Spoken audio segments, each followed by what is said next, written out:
মমতাজ কিচেনের আরও একটি নতুন ভিডিওতে সকলকে স্বাগত। আমাদের আজকের রেসিপি লাউ দিয়ে মুগ ডাল। এটা বানানোর জন্য কি কি উপকরণ লাগছে চলো দেখে নিই।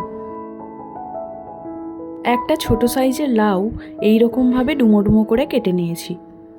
100 গ্রাম মুগ ডাল নিয়েছি অল্প একটু চিংড়ি মাছ, 2 তেজপাতা, 2 শুকনো লঙ্কা আর অল্প একটু জিরে, 1/2 চামচ হিং নিয়েছি, একটা ছোট পেঁয়াজ কুচিয়ে নিয়েছি, 1 চামচ নিয়েছি আদা রসুন বাটা, একটা ছোট সাইজের টমেটো, 2 চামচ চিনি আর পরিমাণ মতো লবণ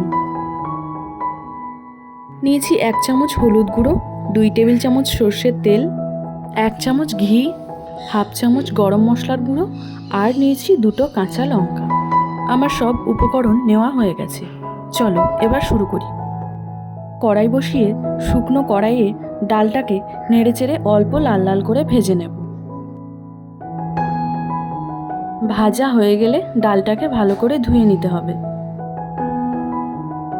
এবার প্রেসার কুকার বসিয়ে ডালের পরিমাণ মতো জল নিয়ে ডাল আর লাউটাকে পুরো ঢেলে নেব আর অল্প একটু লবণ আর হলুদ দিয়ে ঢাকা বন্ধ করে 2 সিটি দিয়ে নেব। দেখো ডালটা কিন্তু ভালোভাবে সেদ্ধ হয়ে গেছে।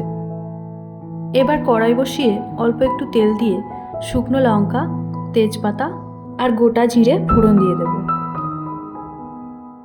এবার দিয়ে দেব হিং, একটু নেড়েচেড়ে দিয়ে দেব পেঁয়াজ কুচিটা। পেঁয়াজটা একটু লাল লাল হয়ে গেলে চিংড়ি মাছটা দিয়ে দেব। এবার টমেটো, লবণ, চিনি আর আদা রসুন বাটাটা দিয়ে একটু নেড়ে নেব।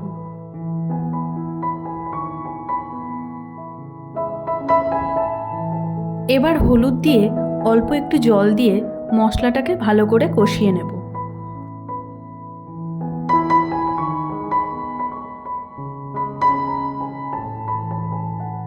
মশলা কষানো হয়ে গেলে সেদ্ধ করে রাখা লাউ ডালটা এর মধ্যে দিয়ে দেব।